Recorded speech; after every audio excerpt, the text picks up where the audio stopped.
네, 안녕하세요. 루루채널 루루입니다. 이번 주는 좀 시장이 전체적으로 좀 눈치 보는 약간 그런 장세였던 것 같아요. 보시면은 거의 제자리 걸음하면서 미증시가 어떤 식으로 좀 반응을 하는지 이런 걸 좀 지켜보는 것 같았었고, 뭐 코스닥도 역시나 약간 박스권 위에서 놀긴 했거든요. 자, 보시면은 지금 박스권 위를 이 정도 볼 수가 있는데, 자, 한 번 돌파를 못했었고 또 한 번 돌파를 못했었고, 자, 월요일날 돌파할 가능성은 있어는 보여요. 금요일날 미증시가 좀 괜찮게 나왔었고 소매 판매 부분도 양호하게 좀 나왔거든요. 자, 근데 여기서 이제 윗꼬리 달고 내려올 가능성도 있다라고 이거는 좀 생각을 해 보셔야 돼요.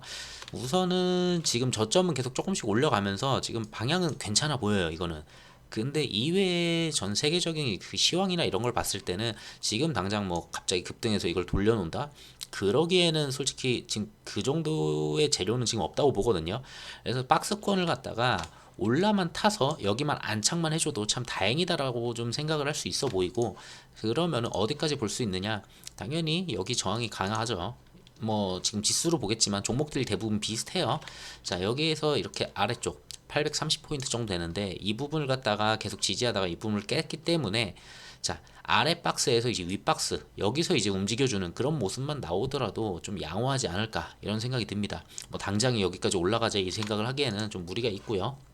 자, 그리고 코스피 같은 경우는 좀 약했었는데 금요일날 이제 삼전하고 이제 SK 하이닉스 쪽 이제 그쪽 TSMC 쪽 이제 실적이 나오면서 좀 괜찮게 좀 끌어올렸죠. 근데 그 두 종목 거의 위주로 좀 끌어올리다 보니까 얘 같은 경우는 그래도 좀 구간이 좀 있어요, 솔직히.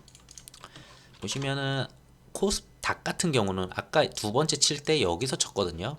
자, 근데 코스피는 지금 바닥권을 기기 때문에 충분히 얘 같은 경우는 2400 요까지도 움직일 수 있다라고는 보여집니다. 그래서 얘는 당장 이 박스를 갖다 넘어서기는 당장은 어려워 보이고, 여기서 유지하면서 지금 버티는 모습 이제 가져가지 않을까 싶어요. 여기서 올라가 주면서 이 안에서 좀 움직이는 모습 좀 나올 것 같고, 추후에 이제 그 다음 경제 지표들 좀 나와주면서 좀 움직이지 않을까 싶습니다. 그리고 이제 해외 같은 경우에도 다우 같은 경우도 비슷해요. 금요일날 올랐지만 올랐음에도 사실상 이 앞전에 있었던 이 고점을 아직 돌파를 못했죠. 그래서 월요일날 움직임이 얘네가 좀 중요해요. 여길 넘어서 줄지. 자, 그렇기 때문에 얘네가 넘어서는지 모르기 때문에 국장도 넘어서는 척하다가 다시 한번 후퇴하는 모습이 나올 수 있다라는 게 좀 약간 우려는 되거든요, 저는. 자, 그리고 나스닥 같은 경우도 보면은 국장이랑 비슷하죠. 코스닥이랑 좀 비슷해요. 지금 한 번 치고 두 번 치고 계속 쳤는데 결국은 금요일날 상승은 했지만 미증시가 넘기진 않았거든요. 이게 넘기질 않았기 때문에 아직까지도 확신되는 그런 부분이 없어요. 그리고 그 외의 경제 지표는 이제 또 얘기를 드리겠지만 아직은 계속 애매하다. 그래서 조금 더 지켜봐야 된다라는 부분은 여전히 저는 동일해요. 그래서 한 달 정도 더 지켜봐야 되지 않을까. 완전히 시장 돌아선다고 하더라도 지금 상태에서 이 경제 지표로 확 돌아서면서 이게 막 날아간다? 그러기에는 어려워 보이고, 이제 실적 주간이기 때문에 이제 실적들 나오면서 좀 실적 나오고 이제 가이던스 나오잖아요. 근데 가이던스 쪽에서 이제 나쁘게 얘기를 하겠지만 그래도 실적이 막 TSMC처럼 괜찮게 나왔다 이러면 한 번씩 돌려주는 그런 거는 있을 거예요. 시장 전체를. 근데 지금 당장에 전 종목이 다 같이 돌아서면서 막 달려가자라는 그런 분위기는 나오기는 당장은 좀 어렵지 않나 좀 싶습니다. 자, 그러면 좀 뉴스를 말씀을 드릴게요. 지난주에 있었던 일이 이제 CPI가 나오고 보자라고 했는데 CPI가 9.1%가 나왔어요. 그 전달이 이제 5월달 CPI가 8.6%였었거든요. 자, 근데 대부분의 지표들은 내려갔어요. 식품 쪽도 좀 어느 정도 조금 내려갔고, 주택도 이제 하향 곡선으로 슬슬 내려가려는 모습이 보이거든요. 자, 그러다 보니까 결국은 문제가 됐던 거는 가장 큰 거는 그냥 에너지예요. 에너지가 제일 큰 문제고, 중고차나 신차 부분에서도 분명히 하락 부분을 갖다가 많이 계속 꾸준히 연속적으로 보여줬어요. 자, 그러면 이 CPI 이거 잡으려면은 결국 필요한 거는 에너지예요. 그러니까 이제 바이든이 그래서 이제 중동을 갔었죠. 자, 어쨌든 CPI가 좀 9.1로 나오면서 좀 충격을 입고 하락 출발을 했었어요. 제 기억에 이게 한 2%대 넘어가면서 마이너스 2%대 넘어가면서 이제 출발을 했었는데 자, 좋지 않았었는데 그걸 끌어올리는 시기 있었어요. 우선은 저 CPI를 보고서 사람들이 얘기했던 것과 그리고 그 선물들 봤을 때는, 자, 울트라 스텝이 거의 80 몇 퍼센트까지 확 올라가면서 1%를 올릴 거다 금리를, 이런 얘기가 나오면서 하락을 굉장히 크게 했었죠.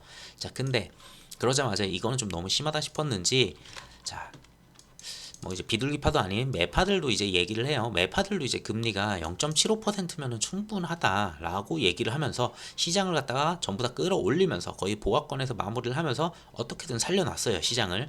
자, 결국은 얘네들까지 0.75를 얘기한다는 거는 솔직히 1%는 굉장히 리스크가 커요. 이거를 잘못했다가는 지금 0.7%, 0.75도 매우 큰 거거든요. 1%를 보다 보니까 이게 작아 보이는 분들도 있을 텐데 이것도 매우 커서 이게 타격이 굉장히 큰데 지금 1%를 하면은 제가 봤을 때는 이거는 좀 문제가 있다고 봐요. 그래서 0.75 가능성이 확실히 높다라고 보여집니다. 그래서 0.75라고 얘기를 하니까 다시 또 시장에서는 괜찮아 보이네라면서 이제 조금 다시 또 하락폭을 좀 많이 줄여내는 그런 모습이었어요. 자, 그런 부분들이 계속 나타났었고 금요일 날 우리 장 끝나고서 미국 이제 새벽이었죠. 그때 이제 나왔던 게 미국 소매 판매가 이제 1%가 상승을 했어요. 그러니까 지금까지 소매 판매가 계속 줄었거든요. 아무래도 인플레이션이 되고 하다 보면은 이제 지갑을 좀 닫는 현상이 나타날 수밖에 없어요. 자, 근데 닫는 현상에서 자, 6월 달에 이렇게 1%가 올라가는 모습을 보였단 말이에요. 이건 되게 좀 특이한 케이스예요. 보통은 꾸준히 하락하면서 어느 정도 이제 좀 바닥을 좀 다지는 그런 모습이 나와야 되는데 자, 여기서 이제 돌려 세우니까 이게 소비가 살아나면서 이게 침체로 안 가냐라는 생각을 또 이제 할 수가 있거든요. 자, 그러면서 미증시가 그래도 한 2%대였나요? 볼까요? 얼마 올랐지? 자, 나스닥 같은 경우에 대충 종가가 2.3% 올라가면서 이제 마무리를 했죠. 괜찮게 마무리를 했어요. 자, 그러다 보니까 이 부분을 또 한번 생각해 봐야 되는 거고, 그리고 국장 같은 경우는 금요일날 나왔었던 게 금요일날 좀 괜찮았었죠. 삼전하고 이제 SK 에이하닉스가. 자, TSMC가 2분기 사상 최대 매출 나오면서 그 하반기에 대한 방향성이나 그리고 그림이 좋지 않다는 내용은 있어요. 하지만 어쨌든 간에 그램에도 불구하고 실적이 잘 나왔다라고 하면서 여기서부터 이제 반도체들을 좀 많이 끌어올려주는 그런 모습이 좀 나왔죠. 그래서 어쨌든 아까 말씀드리려는 게 이거였어요. 그래서 뭐 이제 소매 판매 부분 때문에 이제 다우 같은 경우도 이제 좀 괜찮게 올랐다 이런 부분들 말씀을 드리려고 했었고, 자, 그러면 중요한 거는 지금 여기 생각해 볼 거는 결국 이제 대충 나왔어요. 75bp 가능성이 높아요. 자, 이달 75bp는 솔직히 우선 매파적인 부분에서도 다 75bp를 갖다가 며칠 남기지 않았기 때문에 충분히 75bp로 갈 가능성이 높고, 만약에 얘네가 여기서 100bp를 한다고 하면은 솔직히 미국에서는 그렇게 큰 그 뭔가 이슈될 만한 건 없겠지만 다른 국가에서 문제가 되는 게 클 거예요. 100bp를 때리면은. 근데 가능성은 그래도 좀 낮다. 자, 그러면 이제 생각해야 될 거는 9월 달인데 9월 달 뭐 50bp 얘기하는 곳도 있고 75bp 얘기하는 곳도 있어요. 근데 9월 달을 보기 전에 어차피 8월 달 안에 8월달 돼가지고 이제 7월달 이제 CPI를 보겠죠. 자, 그걸 보고 생각해도 되기 때문에 아직은 여기까지 생각을 안 해도 된다라는 부분이에요. 그래서 8월달에 나올 그 지표들, 그 모든 지표들 뭐 이제 CPI, PPI 되게 많죠. 그리고 금리부터 고용부터 봐야 될 것들 되게 많은데 그 부분들을 전부 다 보고 나서 이제 9월을 생각해도 되기 때문에 얘는 아예 생각 안 해도 될 것 같아요. 그냥 이달은 75bp일 가능성이 높다라고 좀 예상을 해볼게요. 자, 그러고 결국은 이제부터는 생각해야 될 게 뭐냐. 이미 나올 건 다 나왔어요. 모든 경제지표 다 나왔고 이달 거는 지난달 거죠. 자, 다 나왔고 75bp 가능성도 거의 확실하다고 저는 봐요. 자, 그렇기 때문에 이제 봐야 될 거는 실적이에요. 그런 상황에도 불구하고 2분기 실적들이 미국에서 얼만큼 잘 나왔느냐. 근데 이건 동일한 거는 한국도 동일해요. 똑같이 실적이 그렇게 어려운 상황에서도 실적이 잘 나왔느냐. 이게 중요해요. 근데 대신에 하반기 그리고 3분기, 뭐 3분기, 4분기 전부 다 실적에 대한 기대감 이런 부분들은 전부 다 하향이에요. 아무래도 지금 환율이나 모든 걸 봤을 때 우리나라는 지금 원자재를 들여온 다음에 거기서 이제 어느 일정 부분을 만들고 다시 재판매를 수출하는 그런 기업들이 많아요. 자, 그렇다 보니까 우리는 환율에 굉장히 취약한데 1300을 넘으면은 리스크가 커요. 자, 이익이 안 나는 기업들이 나기 시작할 거예요. 자, 그렇기 때문에 하반기에 대한 그 기대감, 뭐 실적, 이익 이런 건 솔직히 이제 한국에서는 없다고 좀 봅니다. 여기서 이제 나올 수 있는 거는 나가서 달러 많이 벌어오는 그런 기업들은 얘기가 달라지겠죠. 그런 애들은 이제 확실하게 괜찮아지겠지만 대체로 제조업 중심이다 보니까 우리나라가 이 부분은 좀 어쩔 수 없이 실적에 대한 컨셉 부분들 그런 거는 당연히 안 좋지 않을까 생각을 해봐요. 자, 그러면은 지금 앞서서 말했듯이 이제 CPI 이거 잡으려면은 이걸 잡아야 되는데 이걸 잡으려면은 결국은 국제 유가잖아요. 자, 그래서 이제 바이든이 사우디에 갔다가 지금 이제 집에 돌아가는 것 같아요. 근데 그 반살말 왕세자한테 만나지 않겠다고 했었던 부분이 뭐였냐면은, 자, 처음에 안 만난다고 했었어요. 그게 그 카셰크지를 갖다가 누가 죽였냐, 너가 죽이지 않았냐, 이 내용이었어요. 그것 때문에 미국하고 사우디가 약간 선을 두고서 이렇게 움직였었고, 그러다 보니까 너를 왕따 시키겠다 뭐 이런 내용들이 되게 많았어요. 미국이 되게 압박을 많이 했었거든요, 사우디를. 자, 근데 국제 유가 때문에 자기의 미국의 그 CPI가 그렇게 올라가고, 그리고 인플레이션이 안 잡히다 보니까 자신의 지지율도 떨어지고 뭐 이런 부분들이 있으니까 어쩔 수 없이 사우디에 간 거예요. 그랬으면은 솔직히 가서 기었어야 되는데, 자, 가가지고 이 친구를 누가 죽였냐 이런 이야기를 하고, 자, 그러면서 뭐 책임 공방하는데 뭐 그렇게 막 싸운 건 아니에요. 그냥 웃으면서 넘어갔다고 하는데, 그러고서 바이든은 이제 바로 그 다음 뉴스가 나오긴 했는데, 뭐 이제 증산을 갖다 할 거다, 뭐 몇 주 안에 수주 안에 이제 내용이 나올 거다, 뭐 이런 식으로 언급했는데, 바이든이 집에 가자마자 사우디는 그런 얘기 없다고 얘기하죠. 자, 어제 뉴스까지는 제가 봤을 때는 뭐 이제 증산 뭐 공동 성명을 했다 이런 뉴스가 있었어요. 근데 그거는 전혀 의미 없어요. 그리고 바이든 집에 가자마자 사우디 측에서 이제 입장을 얘기했죠. 자, 사우디에서 증산 논의는 없었다라고 얘기를 했고요. 그리고 석유 증산 없이 이제 빈손으로 끝난. 자, 이렇게 되면은 유가 자체가 안 잡힐 가능성이 높아요. 증산 할 것 같아서 선물들이 이제 하락을 했었던 부분도 있거든요. 이것도 있었고, 경기 침체로 가는 것도 있었어요. 지금 경기 침체로 가는 그림을 안 보여줬잖아요, 소매 판매가. 자, 그러면은 유가가 올라갔을 거예요, 금요일 날. 소매 판매가 1%가 나왔으면 유가가 오를 수밖에 없거든요. 이거 왜 이러니?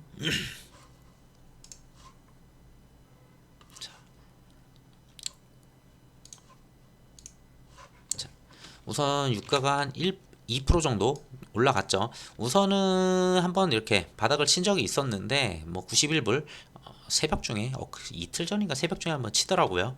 자, 그랬는데 그거는 이제 사우디에 방문 직전에 한번 움직임이었었고, 자, 여기서 버텼던 이유가 사우디가 증산해줄게, 우리가 얼마만큼 증산할 수 있어, 증산량이 얼마만큼 가능해, 막 300만 배럴이 가능해, 이런 얘기들이 돌았어요. 사우디 입장에서 얘기한 게 아니고 백악관에서 얘기한 거죠. 가능한 부분을 우리가 이끌어내겠다라고 갔는데, 가서 저러고 왔으니 솔직히 유가는 올라갈 가능성이 높아요. 자, 그러면은 CPI를 한번 예측해 볼 수가 있어요. 자, 예측을 해보면은 우선은 6월달 CPI에서 에너지 부분이 있었고, 지금 7월달에 절반이 갔죠, 사실. 지금 7월 17일 이제 절반 정도가 갔기 때문에. 왜 안 떠? 자, 안 뜨네요. 그냥 이걸로 볼게요, 대충. 자, 보면은 6월달이, 자, 여기부터네요. 자, 여기가 6월 1일이죠. 자, 이 구간부터 7월 1일이 어딜까요? 대충 한 요정도 될 것 같아요. 한 요정도. 이 구간에서 지금 6월달 CPI가 나왔었던 거거든요. 자, 대충 중간값 보면은 이 정도 되죠. 자, 110불이에요. 110불. 6월달 CPI 국제유가는 110불로 이렇게 생각을 하시면 되고, 자, 7월달에 일정 부분이 지나갔어요. 7월달에 일정 부분이 이제 좀 지나갔는데 한 절반 지나갔죠. 절반 부분에서 봤을 때는 대충 100불 정도 돼요. 중간값으로 봤을 때는. 자, 110불에서 100불로 떨어졌으면은 당연히 8월달에 발표할 7월 CPI는 하락할 수밖에 없어요. 잡혔다.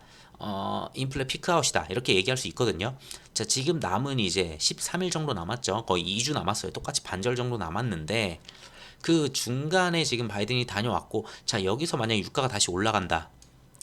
자, 그러면은 많이 잡히진 않을 거예요, 분명히. 뭐 110불 이상 가진 않겠다라고 저도 생각을 하는데, 많이 가봐야 110불로 보여져서. 자, 그러면은 한 100불에서 110불 사이 정도 또 나오겠죠. 자, 그러면은 다음 달에 이게 잡히느냐? 솔직히 애매해요. 솔직한 말로 이게 잡히기엔 좀 많이 애매하다고 보거든요. 그래서 저는 제가 봤을 때는 8월달 CPI도 막 어마무시하게 이렇게 하락하는 그림은 안 나올 거다. 그래서 피크아웃이라고 강하게 언급할 정도는 아니지 않겠느냐라고는 생각이 들어요. 그러면서 결국은 75bp 진행하고 뭐 이제 그 다음에 나오는 거는 이제 9월 달에 뭐 이제 좀 더 해야 되는 거 아니냐 하면서 50bp가 아니고 75bp 해야 된다 뭐 이런 내용 또 나올 수도 있겠죠. 자, 그런 식으로 계속 갈 거고, 근데 끝까지 경기 침체라고 얘기는 하지 않는 부분들이 아직은 있어요. 그 부분은 좀 이따 뒤에서 말씀을 드릴게요. 자, 그리고 러시아 쪽을 볼게요. 러시아가 이게 정전을 하거나 아니면 휴전을 좀 하면은 유가는 잡혀요. 그러면서 이제 인플레는 조금 수그러들 거예요. 그러면서 안정적으로 움직일 수가 있는데 자, 이 부분이 계속 장기전이 가고 있고, 그나마 다행인 거는 뭐 여기 20일 돼봐야지 알겠죠. 자, 우크라이나 곡물 흑해 쪽에서 이제 수출을 계속 안 되다 보니까 국제적으로 이제 곡물가가 계속 문제가 됐었죠. 근데 곡물가 그래도 조금 내려오긴 했거든요. 근데 이제 이게 풀리면은 곡물가는 좀 더 내려올 수 있어요. 그러면은 당연히 인플레이션 지표인 CPI가 분명히 내려갈 수 있다는 좀 긍정적인 부분들은 좀 보여져요. 자, 그러고 그래서 이제 사자회담 서명할 거다. 자, 러시아랑 우크라이나랑 유엔이랑 튀르키예 뭐 이제 터키죠. 그쪽이랑 이제 20에서 21일께 이제 추가 회담을 할 거다. 뭐 3일 전인가 그때는 뭐 회담이 뭐 안 됐다라는 식으로 얘기가 나왔었는데 다시 또 괜찮아졌나 봐요. 그래서 결국은 봐야 되는 거는 이날에 좀 정확하게 좀 잘 돌아가는지, 그러면서 곡물가라도 좀 내려주는. 자, 주택가는 이제 슬슬 내려갈 것 같고요. 자동차 쪽도 내려갔고요. 지금 국제 유가만 잡히면 되는 건데, 자, 이렇게 곡물까지 해결이 되면 국제 유가만 이제 남았다고 봐요. 자, 그래서 이제 다 끝나가느냐라고는 보여지는데 또 이제 달러 부분이 좀 문제가 있기는 하죠. 우선은 러시아부터 말씀을 드리고, 자, 러시아가 지금 이란한테 이제 무장 드론을 갖다가 이제 도입하려고 해요. 그러면서 이란을 갖다가 지금 한 달 동안 뭐 2번 이렇게 방문을 했었고 계속되는 얘기가 있죠. 그러다 보니까 결국은 얘네들은 장기전이에요. 지금 겨울로 가면 갈수록, 지금 아직 여름이긴 하죠. 근데 겨울로 가면은 땅이 얼면은 솔직히 러시아한테 더 유리해요. 솔직히 여기까지 올지도 몰랐어요. 전쟁하면은 솔직히 아무리 길어봐야 1주 안에 게임 끝나지 않을 거라고 생각했는데 무슨 전쟁을 이렇게 길게 하나 싶기도 해요. 근데 장기전으로 가면 갈수록 유럽이 힘들어지고 전 세계가 힘들어지죠. 결국은 러시아를 무시할 수 없는 그런 위치에 있다 보니까 러시아가 지금 당장에 전쟁을 끝낼 이유는 없어요. 뭐 계속 장기전으로 가면 갈수록 자기들이 이득이니까. 자, 그러다 보니까 장기전 할 것 같아 보여요. 뭐 휴전 얘기도 별로 안 나오고, 솔직히 이걸 기대하기에는 당장은 좀 어렵지 않냐. 뭐 어느 날 갑자기 휴전한다, 정전한다 하면 고맙겠죠. 우선은 국제 유가가 좀 빠지면은 러시아가 휴전할 가능성도 좀 있어 보이거든요. 국제 유가가 막 80불 밑으로 막 내려오고 하면은 지금 자신들이 전쟁을 하기 위한 그런 비용들이 지금 뒤로 팔아먹고 있는 그런 국제 원유죠. 자, 그런 부분이기 때문에 그게 이제 하락을 하면은 이제 돈이 이제 말라버리기 시작하니까 조금 그런 부분이 있는데, 그런 부분이 없다 보니 당장에 전쟁을 멈출 가능성은 좀 낮지 않냐라고 좀 개인적으로 생각을 해봐요. 그리고 러시아가 또 가지고 있는 게 가스죠. 자, 좀 있으면은 지금은 그거지만 여름이지만 좀 있으면 이제 겨울이 돼요. 자, 근데 러시아가 가스 중단을 갖다가 한 번씩 심심할 때마다 해요. 무슨 뭐 수리를 한다 뭐 한다 하면서 이제 가스 중단을 하는데, 자, 가스를 갖다가 갑자기 어느 날 갑자기 유럽이 전부 다 우리 탈가스 할래 하고서 전부 다 탈가스를 하기는 어려워요. 근데 러시아가 안 줘버리면은 이게 겨울 되면은 솔직히 문제가 되거든요. 그러면은 미국의 인플레이션이 문제가 아니고 가스 가격이 어마무시하게 유럽은 또 올라갈 거예요. 지금 천연가스 가격은 계속 올라가죠. 계속 위에서 잘 버티고 있어요, 천연가스는. 자, 그러다 보니까 자, 이런 부분들, 러시아가 가스 공급을 갖다 감축했을 때는 유로 지역 전체한테 이제 피해가 갈 거고, 지금 이렇게 물가가 인상이 되면은 당연히 성장이 둔화가 돼요. GDP가 상승할 수 없고 GDP가 역성장하는 그런 그림이 나올 수도 있어요. 근데 이 가스만 해도 힘들어 죽겠는데 미국이 금리 인상을 계속하죠. 우리는 괜찮아, 우리는 연착륙할 수 있어 하면서, 우리는 버틸 수 있어 하면서 인플레만 우선 때려잡자고 하면서 지금 금리 인상을 말도 안 되는 수준을 하고 있어요. 75bp가 엄청난 거거든요. 이게 연타로 지금 75bp 두 번 하면은 1.5%를 올린 거예요. 이거는 진짜 어마무시하게 올린 건데, 이걸 비슷하게 올려줘야 돼요, 유럽도. 그러면은 그게 저는 제일 큰 문제라고 보고 있어요. 자, 어쨌든 러시아 부분으로 인해서 또 이제 유럽이 타격을 받는 부분들. 자, 근데 달러 부분을 아까부터 계속 말씀을 드렸죠. 자, 이거는 유로하고 이제 USD인데, 자, 이걸 봤을 때 지금 1불에 1유로가 지금 거의 됐어요. 그만큼 달러의 강세가 매우 강해졌다는 거예요. 달러가 너무 강해지다 보니까 유로화가 굉장히 쓰레기가 돼가고 있죠. 뭐 그것뿐만이 아니죠. 달러 강세다 보니까 한국도 역시나 환율 자체가 말도 안 되게 지금 올라가고 있어요. 자, 이것 때문에 이제 기업들이 힘들어진다고 계속 말씀을 드렸고, 자, 그러면은 미국 달러 지표예요. 미국 달러 지수, 미국 달러 인덱스인데, 자, 인덱스를 봤을 때도 지금 거의 뭐 108, 107 여기서 놀고 있거든요. 솔직히 여기에 이 달러 지수를 만드는데 유로화가 매우 큰 비중이 있어요. 그러면은 유로화가 어느 정도 강세를 잡아야지 이 달러 지수를 내릴 수가 있는데, 자, 유로화 강세를 시키려면은 22에서 금리 인상을 해야 돼요, 얘네들이. 근데 지금까지 코로나 이후에 금리 인상을 단 한 번에 한 적이 없어요, 지금까지. 지금 얘네가 0%예요. 제로금리예요, 제로금리. 혼자서 제로금리를 하니까 당연히 인플레이션이 올 수밖에 없죠. 거기에다가 러시아가 그렇게 때려 부시고 있는데, 거기다가 가스 끊고 국제유가 올라가는데 당연히 유럽이 힘들 수밖에 없어요, 지금. 자, 이 상황이다 보니까 더 이상 얘네들도 안 되겠다 해서 유럽이 금리 인상을 처음으로 해요. 이달에 다음 주에 진행을 하게 되고, 자, 그 다음에 빅스텝을 그 다음에 또 이어갈지 봐야 되는데, 자, 얘네가 금리 인상을 했을 때 또 문제되는 부분들이 굉장히 많아요. 우선은 얘네가 금리 인상을 해줘야 돼요. 우리나라를 위해서라도 유럽이 금리 인상을 해야지 달러 인덱스가 떨어질 거고, 달러 인덱스가 떨어지면은 우리나라 환율이 떨어져요. 결국은 이 달러 인덱스를 갖다가 만들어주는 지표의 가장 큰 부분이 유로화이기 때문에 유로화가 강세가 나와줘야지 우리나라 환율도 잡힌다, 이렇게 보시면 될 것 같습니다. 자, 그래서 유럽이 이제 그렇게 가는데, 뭐 엔화도 똑같죠. 엔화도 뭐 이제 금리 인상 이제 뭐 해야 되는데 지금 뭐 안 하고 앉아 있으니까 엔화 거의 뭐 얘네도 쓰레기가 됐죠. 그러고 유로화도 너무 쓰레기가 됐죠. 그러다 보니까 연일 약세다. 그래서 ECB가 어쩔 수 없이 금리 인상 속도가 너무 늦다, 우리는 금리 인상 해야 된다, 이런 부분들이 있습니다. 자, 그러다 보니 얘네들 금리 인상하는 게 다음 주니까 좀 보시면 될 것 같고, 그래서 ECB 7월 달에 기준금리 인상을 하겠다. 그리고 9월 달에는 빅스텝도 할 가능성이 있다. 빅스텝을 해야만 해요. 왜냐면은 7월 달에 미국이 1%안 올리더라도 75bp를 올리거든요. 근데 유럽이 지금 7월 달에 올리겠다는 게 0.25%예요. 이야기는 더 벌어진다는 거고, 이때는 지금 1불당 1유로한데 그거는 깨질 가능성이 매우 높아요. 그 얘기는 달러 인덱스는 더 올라간다는 거고, 걔네들 때문에 환율이, 우리나라 환율이 더 올라갈 가능성이 매우 높다라고 좀 예측이 돼요. 자, 그러면은 9월 달에 이제 빅스텝 가능성도 있다는데, 빅스텝을 얘네가 해봤자 0.5래요, 얘네들은. 자, 근데 미국은 이미 9월 달 얘기하는 게 0.5에서 0.75를 또 얘기하고 있죠. 자, 여기서 또 벌어져요. 그렇기 때문에 유럽이 좀 강하게 진행을 해야 되는데 이걸 못하는 이유가 있어요. 유로화는 한 국가의 화폐가 아니에요. 유럽 전체다 보니까 각 국마다 버틸 수 있는 수준들이 너무나 달라요. 그래서 세게 못 올리는 거예요, 유럽들이. 자, 신흥국들이 지금 빚더미에 되게 많아요.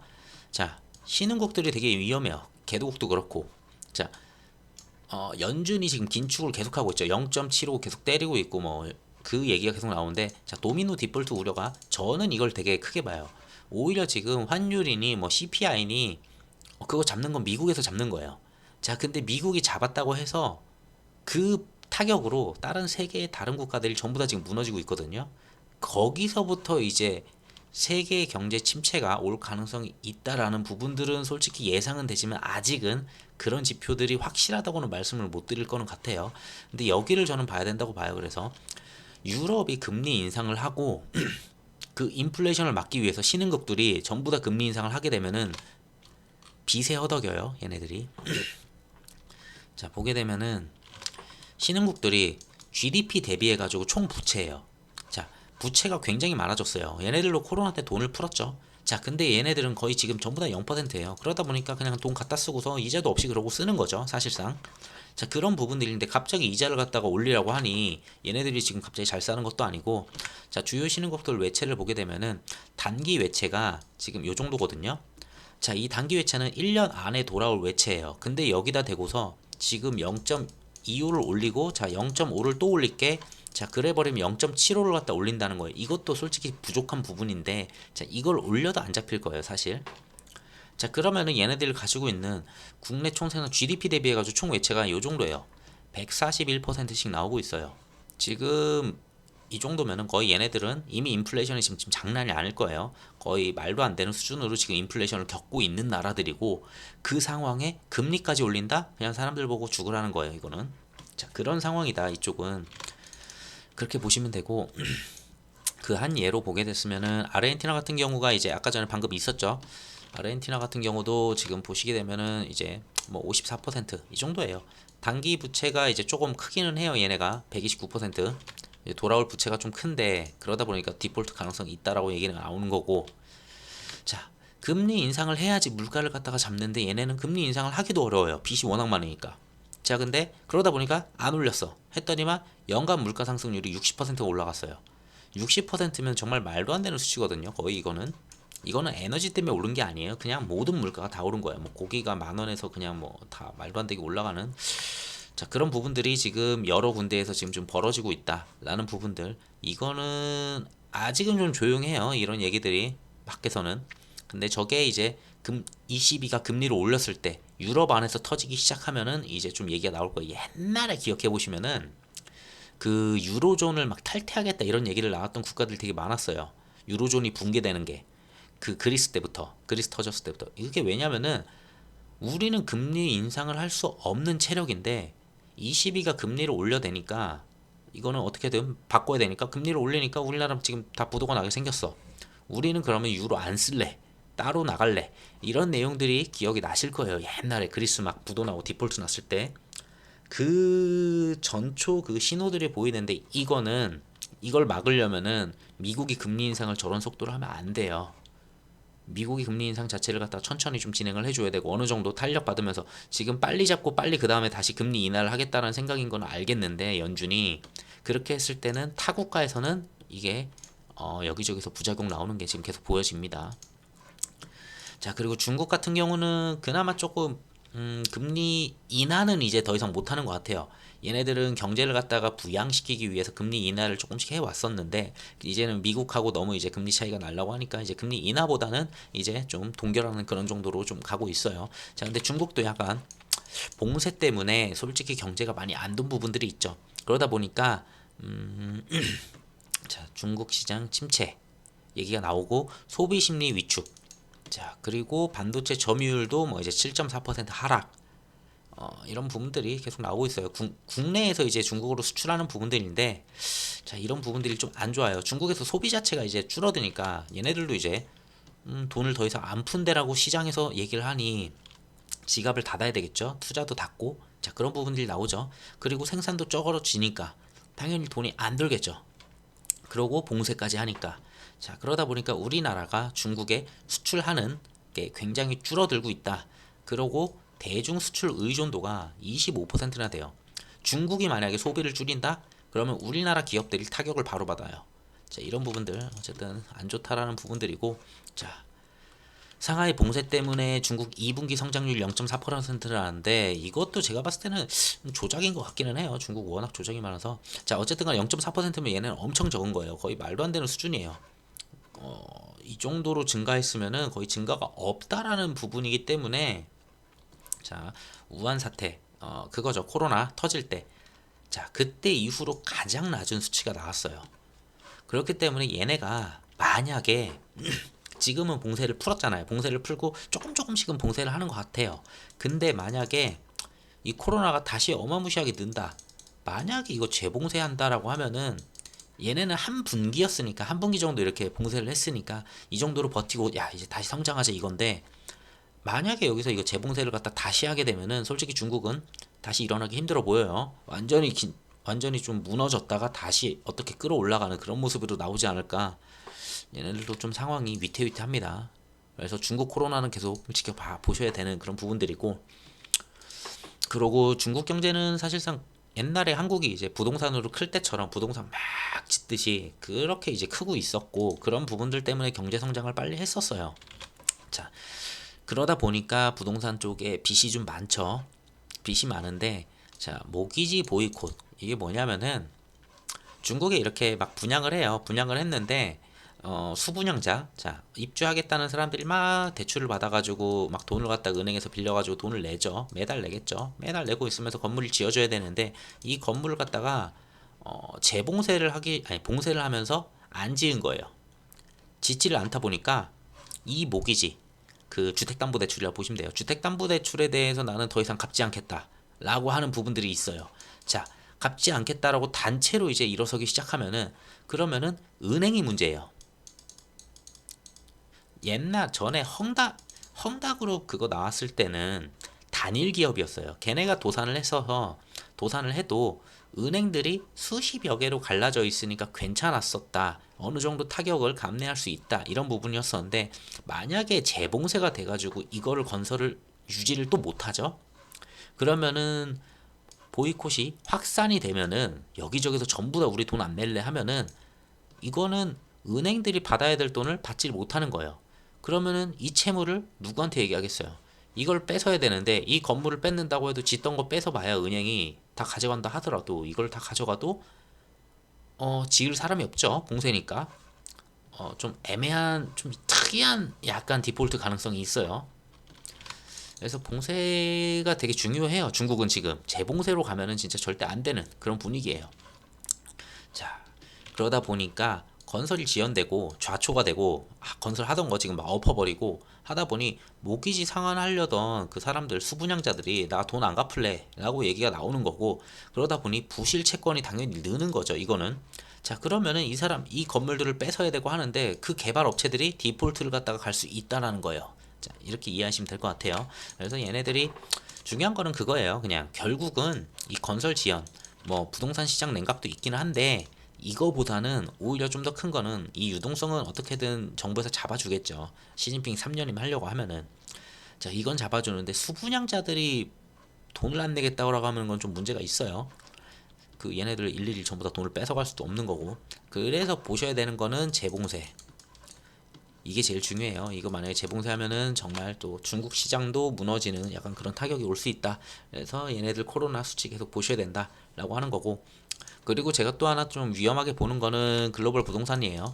자, 정점은 당연히 지났죠. 왜냐면은 미국부터도 지금 이제 조금씩 깔아앉는 분위기가 있고 거래가 전체적으로 부동산 시장이 전체적으로 줄어요. 지금 줄고 있고 국내 같은 경우는 좀 더 빠르게 움직이고 있죠. 아무래도 금리예요, 금리. 미국이 저렇게 금리를 갖다가 무슨 한 달에 0.75씩 계속 연타로 올리고 있는데 지금 이자가 지금 어마무시한데 그거를 갖다가 부동산이 살아날 가능성은 솔직히 없어요. 투자 심리는 당연히 하락할 수밖에 없는 거예요. 주식시장 당연히 투자 많이들 도망가신 분들 되게 많잖아요. 자 그만큼 금리 자체가 올라가면은 투자 심리보다는 예적금이나 이런 데로 갈 수밖에 없고 빚을 먼저 갚자라는 그런 게 빨라요. 그러다 보니 부동산 투자 한두 푼이 아니죠. 수억 대에다가 1%만 달라져도 어마무시하게 이자가 나오는데 자 그러다 보니까 글로벌 부동산이 이제 만약에 이게 무너지면은 솔직히 이거는 좀 문제가 있죠. 침체로 가는 거는 당연하다라고 좀 보여집니다.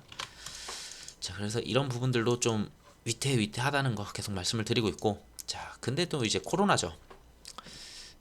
코로나 자체가 이제 좀 끝나가지고 그나마 소비가 돌아야 돼요. 지금 경제가 안 좋다, 뭐 금리 인상을 하더라도 연준이 지금 금리를 저렇게 세게 올리려고 했었던 게 금리를 올리더라도 사람들의 소비는 위축되지 않는다였어요. 뭐 이번 달은 조금 특이하게 나오긴 했어요. 그래서 좀 더 저는 지켜보자라는 입장이고 자 근데 금리를 올렸으면 보통 지갑을 닫고 빚을 받고 하는데 자 소비를 갖다가 그렇게 한다? 그거 되게 애매해요. 그렇기 때문에 소비가 줄 거고 근데 소비가 주는데 그걸 갖다가 올려줄 수 있었던 거는 이제 코로나 끝났으니까 이제 나가서 사람들이 돈을 쓸 거야 이렇게 예상을 했는데 지금 코로나가 다시 재발하고 있죠. 자, 국내 같은 경우에 코로나 계속 말씀을 드려왔었고 자 이번 주에 결국은 좀 큰 폭으로 4만 명대 지금 줄지 않는 모습이에요. 거기다가 주말 같은 경우임에도 불구하고 주말에 지금 이제 4만 명을 넘겼단 말이에요. 주말이면 보통 좀 줄어야 되거든요, 이게. 자, 주말임에도 이렇게 나왔다는 거는 솔직히 지금 국내 같은 경우는 간단하게 얘기하면은 뭐 방역이 뭐가 맞다라고는 저는 얘기하기는 좀 그런 것 같아요. 이거는 정치적인 성향도 있을 것 같고. 자, 근데 간단하게 생각하면은 국내에서 방역을 안 해요. 어떻게 보면은 거리두기 자체가 없죠. 거리두기가 없다. 뭐 이게 나쁘다 좋다 말하기는 좀 그래요. 자 거리두기가 없기 때문에 그러면은 늘 수밖에 없어요. 이거는 숫자가 당연히 늘 거예요. 자 늘어났는데 얼마만큼 우리는 병상이 준비가 돼 있으니까 일상생활을 하면서 그 안에서 계속 치료로 나가겠다. 뭐 이런 것 같아요. 근데 이 숫자는 줄어들 가능성은 없어요. 한마디로. 왜? 집에서 나오지 마. 이걸 해야지. 중국처럼 봉쇄를 해야지. 봉쇄하거나 거의 몇 시까지만 뭐 나가서 놀아. 뭐 이런 게 좀 돼야지 이게 줄거든요, 사실상. 근데 뭐 지금 마스크 다 적당히 벗고 똑같이 활동을 하고 있죠. 그러다 보니까 당연히 늘 수밖에 없고, 근데 이 피크가 갔을 때 사망자가 만약에 없다, 전부 다 치료할 수 있는 능력이 있다, 뭐 그러면은 또 다른 얘기가 되겠죠. 경제를 계속 돌리는 게 더 중요하다 봤으니까. 자, 그렇게 보시면 되고, 어쨌든 간에 이 숫자는 계속 늘어날 거라고 봅니다. 그래서 거리두기 이런 거 나오기 전까지, 뭐 재택근무 해라 뭐 이런 거 하기 전까지는 아무래도 늘 수밖에 없는 구조니까 늘 거라고 이렇게 보시면 될 것 같고요. 자, 거기에 있어서 이제 국내에서도 이제 BA5가 있었는데, BA5에서 이제 BA 2.75? 뭐 이게 더 강력하대요. 이게 전파력이 더 강한데, 이게 인천에서 뭐 어떤 노인분이 한 명이 걸렸다, 그리고 이게 맞다라고 나왔는데, 뭐 이게 추가적으로 이제 확산이 되는지는 아직은 안 보여지는데, 확산되는지는 좀 더 지켜보면 되겠죠. 자, 이게 나온다면은 아무래도 그 상승 곡선이 좀 더 빨리 나올 수 있다. 이 상승 곡선 자체가 뭐 이렇게 완만하게 가는 게 아니고 뭐 이렇게 갈 수도 있다, 뭐 얘기는 나오고는 있는데 봐야 될 것 같아요, 저거는. 근데 뭐 국내만 그러냐? 그건 아니에요. 자, 일본 같은 경우도 이제 10만 명 이제 확진 얘기가 나오고 있고, 미국 같은 경우는 다시 실내 마스크 이야기가 조금씩 나오고 있어요. 자, 그러면서 다시 마스크를 쓴다? 사람들이 좋아할 리는 없어요. 마스크를 안 쓰다 쓰면은 솔직히 좀 문제가 있거든요. 뭐 국내는 지금 실내 마스크는 쓰고 있잖아요. 그러니까 뭐 그냥 이대로 가자라는 것 같은데, 자, 미국 같은 경우에 실내 마스크가 또다시 논의가 되고 있습니다. 자, 그러면 진짜로 이제 코로나가 얼마나 늘어난지 봐야 되겠죠. 자, 이게 세계 코로나일 거예요. 예. 이게 전 세계 코로나 추이인데, 전 세계 코로나 추이를 실평균으로 봤을 때, 자, 앞에 있었던 이런 고점 넘어서는 모습이 보여요. 자, 이런 고점 넘어서면서 다시 한번 또다시 상승할 가능성은 있어 보입니다. 전 세계적으로 뭐 국내뿐만이 아니고 뭐 일본도 그렇고 전 세계적으로 유럽도 그렇고 다 늘고 있거든요. 자, 근데 뭐 어마무시하게 빠른 속도로 느는 것 같진 않아요. 아무래도 백신 맞은 사람들이 좀 많다 보니까 어느 정도는 커버하면서 늘어나는데, 자, 이게 어디까지 갈 거냐, 그리고 가을, 좀 있으면 가을이죠. 여름 지나면은. 자, 가을에 이제 어떤 식으로 움직일 거냐, 또 독감도 있다 보니까. 자, 거기에 따라서 사망자 추이는 뭐 어마무시하게 늘진 않았는데, 그래도 줄어드는 모습이었다가 거기서 약간 상승하는 모습이 조금은 나와요. 전 세계적으로도. 자, 미국을 볼게요. 그럼 미국 같은 경우는, 자, 늘긴 늘어요. 미국도 지금 늘긴 늘어요. 하루 평균 이제 하루마다 이제 나오는 그 확진자 수는 늘긴 늘고는 있어요. 조금씩 미세하게 늘긴 하는데, 자, 사망자는 뭐 그렇게 늘었다라고 보기는 좀 어려워 보여요. 아직까지는 무난해 보여요. 자, 근데 어쨌든 간에 결국에는 좀씩은 늘 거예요. 근데 어디서 이게 멈춰지느냐, 그게 좀 중요하지 않냐 라고 좀 보여집니다. 자, 어쨌든 국내 같은 경우는 확진자는 좀 더 늘지 않을까 싶고, 자, 이제 어느 정도 이제 이슈에 대해서는 다 말씀을 드린 것 같아요. 지금 상황이 전체적으로 좋진 않아요. 코로나만 없었더라도 그래 좀 어떻게 긴축을 하면서 좀만 잘 버티면은 금리 인하 한번 때리면은 좀 살아날 거야라는 이런 부분들이 보였었는데, 코로나까지 이렇게 다시 좀 올라오는 거는 여러 가지로 좀 생각할 게 참 많아요. 그리고 유럽 부분도 너무 크고. 그래서 좀 말씀드리려고 하는 부분은, 자, 침체가 가느냐 안 가느냐 이게 되게 중요해요. 제가 말할 게 너무 많아가지고 대충 요약을 해봤는데, 자, 지금부터 봐야 될 건 이건 것 같아요. 7월 달에 다다음 주죠. FOMC가 이제 진행이 돼요. 자, FOMC에서 아까 전에 말씀드렸다시피 75bp가 굉장히 저는 유력하다고 보고 있어요. 100bp 가능해요. 가능은 한데 솔직히 이거 하면은 나머지 전 세계인들 보고 다 같이 죽어라라고 하는 거거든요. 연준이 미국만 살겠다라는 그런 부분이니까. 그리고 거기에 인해서 걔네들도 받는 타격이 있어요. 그래서 100bp는 솔직히 저는 가능성은 있지만 매우 낮다. 근데 만약에 75를 하든 100을 하든 솔직히 이건 의미 없는 수치라고 전 봐요. 75를 하면은 75 했다고 해가지고 그냥 아무 별 변동이 없을 거예요. 그리고 100을 했다? 100을 했어도 어이구 타격이 좀 세네? 하고 맞을 매를 먼저 맞았네 하면서 다시 올라갈 거예요.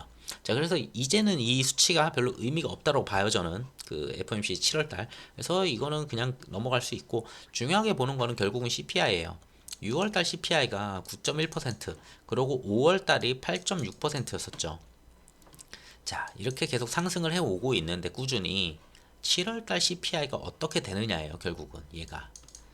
이 7월달 CPI가 어떻게 나오느냐에 따라서 중요하게 움직인다 라고 보시면 될 것 같고, 아까 전에도 말씀드렸다시피 이 7월 CPI는 결국은 국제유가 움직임, 다음 주에 이제 WTI 좀 보시면 될 것 같아요. 그거 보면은 뭐 바이든이 가서 이제 헛짓을 했다고 보이면은 당연히 100불 이상으로 바로 돌려 세우면서 상승을 할 거고, 자 그러고서 안 잡히는 그림이 나오면은, 자 7월 달에 절반이 100불 이상에서 논다 만약에, 그럼 좋진 않죠. 자 그러면은 당연히 유가는 계속, 유가에서 안 잡히는 그림이 나오니까, 자 그러면 7월 CPI 역시나 뭐 많이 떨어진다 해도 뭐 9% 이렇게 나오겠죠. 그러면 이거를 피크아웃이라고 볼 거냐, 애매하다 막 이런 얘기 또 나올 거고요. 그래서 한 달은 더 봐야 된다고 계속 말씀을 드리는 거예요. 지금 이게 정확하게 확 꼬꾸라질 건지 아직 방향성이 안 잡히고 있어서 저도. 자 그러고 문제가 되는 건 결국은 달러 강세예요. 달러 강세는 아까도 보여드렸던 달러 인덱스 보여드렸죠. 자 그런 부분인데, 자 인플레를 잡기 위해서 이 CPI죠. 이 CPI를 잡기 위해서 금리 인상을 하고 있어요. 근데 이 금리 인상 때문에 미국 달러가 강세가 돼요. 자 그러면은 결국에는 인플레의 이 피크아웃이 먼저 진행이 돼야 되는 거예요. 이 피크아웃이 나왔다 해야지 연준에서 금리 인상을 갖다가 막 0.75 하려던 걸 0.5로 줄일게, 뭐 0.25로 줄일게, 아니면은 내년쯤에는 이제 금리 인하도 한번 생각해 볼게, 막 이런 얘기가 나올 수 있어요. 얘가 줄어야 돼요, 얘가. 근데 얘를 줄이려면은 또 국제 유가가 문제예요. 자 이렇게 생각하시면 돼요.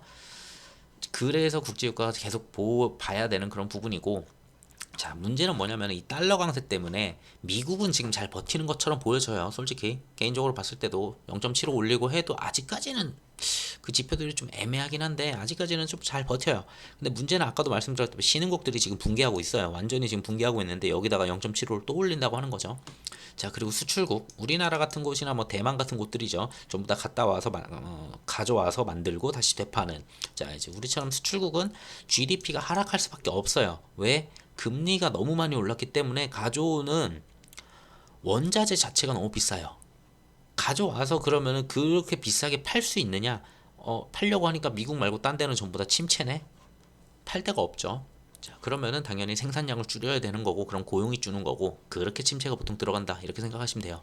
그래서 달러 강세가 되게 애매해요. 이걸 잡기 위해서는 뭐냐? 아까도 말씀드렸다시피 22 유로화 강세가 필요해요. 다시 유로화가 살아나야 되는데, 그러면 22가 금리 인상을 해야 되는데, 22는 또 금리 인상하기에는 국가들이 전부 다 경제가 탄탄하지가 않다 보니까, 전부 다 탄탄하지 않고 막 프랑스, 독일 같은 데 빼고는 나머지는 다 약하죠.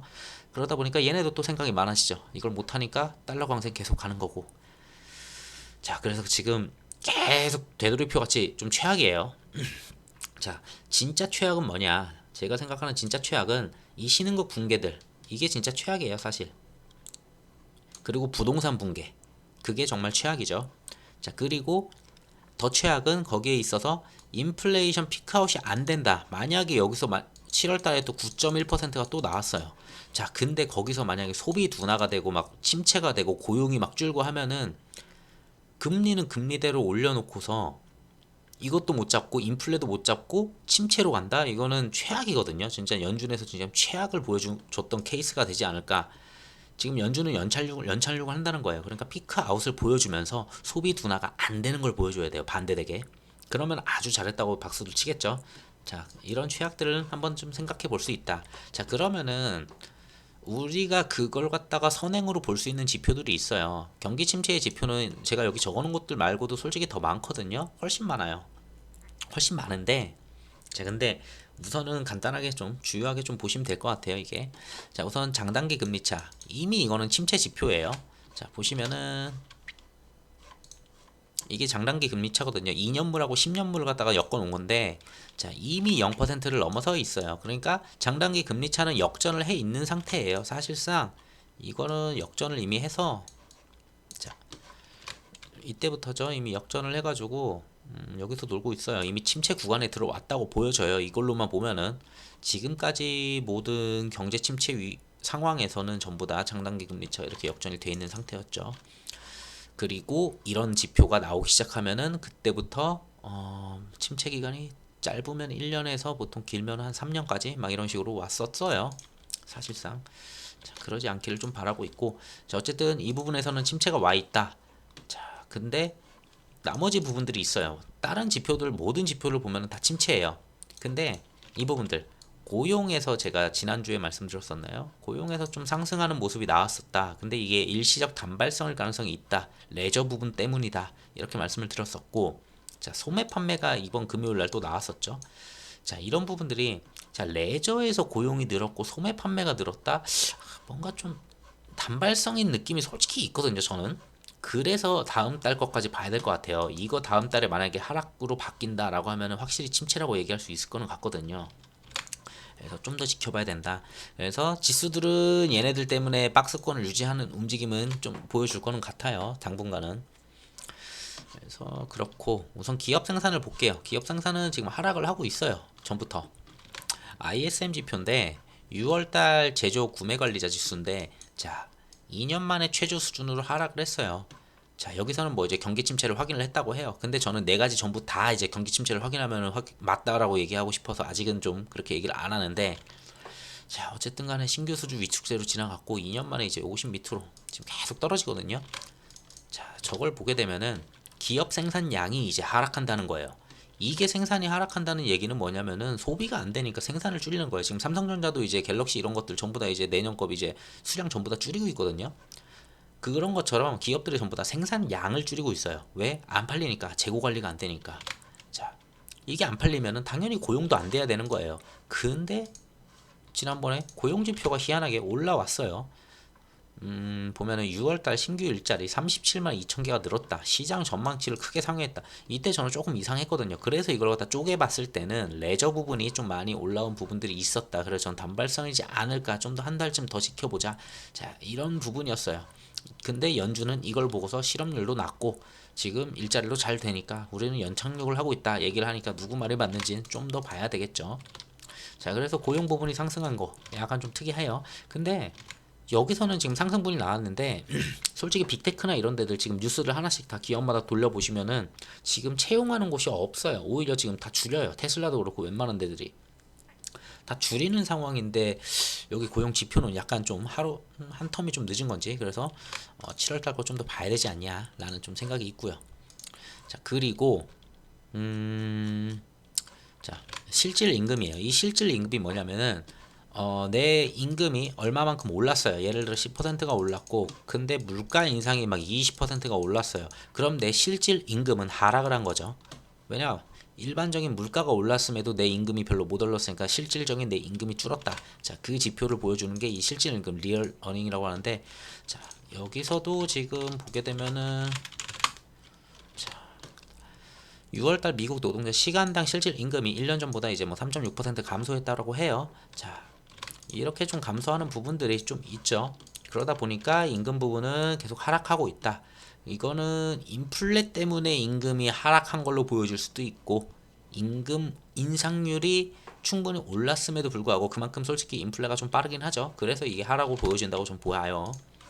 자, 그리고 또 보셔야 되는 거는, 자, 엊그저께 나왔죠. 금요일에 나왔던 건데, 미국 6월달 소매지표 1% 늘었다. 아까도 말씀드렸던 건데, 자, 지금 지표들이 되게 애매해요. 어떤 건 경기 침체 같고 어떤 건 경기 침체를 갖다가 밟고서 이제 피크아웃으로 넘어가는 것 같고 다 지금 섞여 있거든요.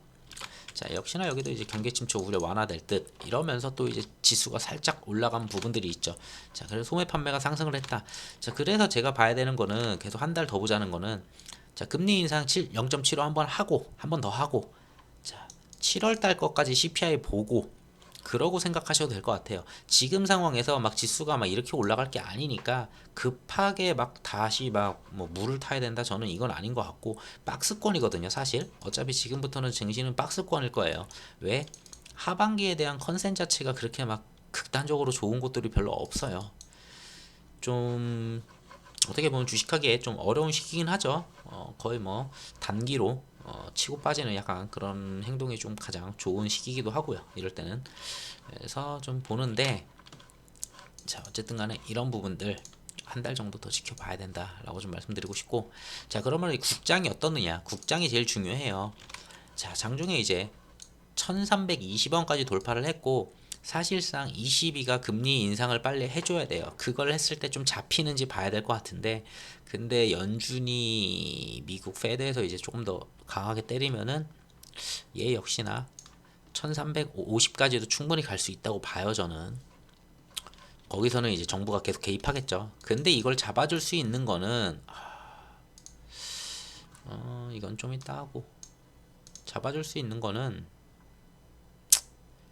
우선 악재 뭐 이것부터 말씀드리고 갈게요. 뒤에 이제 잡아줄 수 있는 것들이 좀 있긴 한데, 자 어쨌든 간에 코스크 기업들 영업이익 눈높이가 한 달 새 3% 하락했다. 영업이익은 당연히 급감할 수밖에 없어요. 뭐 2분기까지는 좋게 나올 수 있어요. 솔직히 이번 분기까지는. 그래서 실적주가 좀 다행이긴 한 게, 어떻게든 2분기까지는 버틸 수 있는데, 솔직히 말하면은 3분기 원자재 가격 상승했죠. 거기에다 환율이 또 상승했죠. 원자재를 갖다가 원화로 사올 거 아니잖아요, 우리가. 환율. 근데 환율 비싸졌으니까 사오는 가격 지금 말도 안 되게 비싸요. 그러다 보니까 생산량 지금 줄이는 거고, 왜? 그 가격으로 해가지고 그거에 맞춰서 팔기에는 너무 부담스러운 가격이고, 그러니까 사람들이 금리도 오르니까 지갑을 닫으니까 소비도 위축되고, 당연히 안 팔릴 거 아니까 지금 이미 뭐 가전이나 이런 데부터 슬슬 재고 쌓이는 게 보여요. 자, 그래서 하반기는 대체적으로 하향 조정하는 분위기입니다. 제조업 쪽은. 자, 그러다 보니까 제가 계속 박스권 얘기를 하는데, 자 코스피 같은 경우에 2260, 뭐 2270, 제가 뭐 50 정도 말씀 계속 들어왔었죠. 자, 그 부분에서 저도 놀 거라고 봐요. 이걸 깨려면은 어디 신흥국들이 디폴트가 난다, 막 유로존이 디폴트가 난다, 막 이런 얘기 나오면 이거 깰 수 있어요. 그러면은 유럽발로 해가지고 유럽발 경제 위기 막 이런 걸, 금융 위기 막 뭐 세계 경제 뭐 침체 막 이런 걸로 해가지고 막 움직일 수는 있겠는데, 그런 거 아닌 이상은 저는 이 박스권을 유지할 거라고는 봐요. 아무래도 보시면은 증시 안정 펀드가 지금까지 한 4번, 5번 나왔던 적이 있어요. 그리고 코로나 때도 대충 10조 7천억 원 정도 규모로 증시 안정 펀드가 운영이 됐었어요. 자, 이걸 어느 타이밍에 넣을진 모르겠는데, 근데 금융위에서도 지금 얘기하는 거는 이 펀드를 갖다 집어넣긴 집어넣을 건데, 자 근데 하락장에서 더 빠지는 거, 추가 하락하는 것만 받아주는 역할을 할 거지, 우리가 올려 사면서 상승을 시키진 않을 거다라는 내용이 있어요. 뉴스에 보시면은. 자, 그러니까 얘네들이 들어온다고 해서 갑자기 증시가 위로 튀느냐? 그건 아니에요. 그러니까 바닥권 어느 정도 오면은 내려올 때마다 계속 사주면서 받아주겠다. 자, 그런 부분이에요. 그러니까 투매나 막 이런 걸로 해서 막 지난번처럼 계속 말도 안 되게 이렇게 무너지는 걸 막아주는 역할을 하겠지, 우리가 이걸 상승시켜주는 역할을 하진 않겠다. 그러니까 알아서 받아만 가겠다라는 참 그런 거죠. 자, 그리고 뭐 이제 3분기 업황 전략은 이제 하락을 했고, 또 아까도 말씀드렸다시피 지금 환율도 안 좋은 상황에서 안 그래도 소비 침체로 가고 있는데, 자 거기에 이제 코로나가 부정적이다, 이건 좀 안 좋죠. 저도 코로나까지 오는 건 좀 최악인 것 같아요. 자, 그리고 공매도 금지 부분. 근데 지금 정부에서는 공매도를 갖다가 딱 금지할 가능성은 솔직히 저는 높다고 보진 않아요. 오히려 뭐 개선안을 마련을 해가지고 공매도 비중을 갖다가 뭐 공매도를 많이 쳤을 때 하루 정도 이렇게 쉬는 거 있었잖아요. 지금은 쉬잖아요. 하루 정도 공매도 비율이 어느 정도 일정정 치면 뭐 이런 게 생기지 않을까 싶어요. 공매도를 갖다가 뭐 예를 들어 지금은 막 비중이 막 30%막 50% 이렇게 넘었으면은 막 이제 하루 이제 쉬게 만드는데, 그게 아니고 좀 더 이 비율을 낮춘다거나, 자 그런 부분들 일정 시간 공매도 금지 뭐 이런 부분들, 개인 담보비를 올려주고, 자 이런 식으로 검토를 한다는 거예요. 자 어느 정도는 좀 개선은 되겠죠. 공매도가 때릴 수 있는 그런 비중들이 당연히 좀 줄어들긴 하겠지만, 어느 정도는 계속 안고 가야 되는 거 아니냐라는 부분들이 좀 보여집니다. 자 그러고 결국은 인플레 안정까지 계속 말씀드리지만 시간이 필요하다. 그래서 한 달 정도 저도 더 봐야 된다라고 하고 있고, 계속 보고 있는 게 결국은 20이에요. 인플레를 잡으려면은 금리도 좀 잡혀야 되고 국제 유가도 봐야 되고, 근데 달러 인덱스를 내려줄 수 있는 거는 22에서 금리를 어느 정도 올려주느냐, 그게 중요하다 보니까 얘네들 회의인데, 얘네들이 언제냐? 언제야? 22가 있었는데, 있어서 제가 가져온 거거든요. 여기 22 날짜가 있어서 이 다음 주인 걸로 아는데, 여기 있네요. 21일에 열린 22 통화 이득이네요.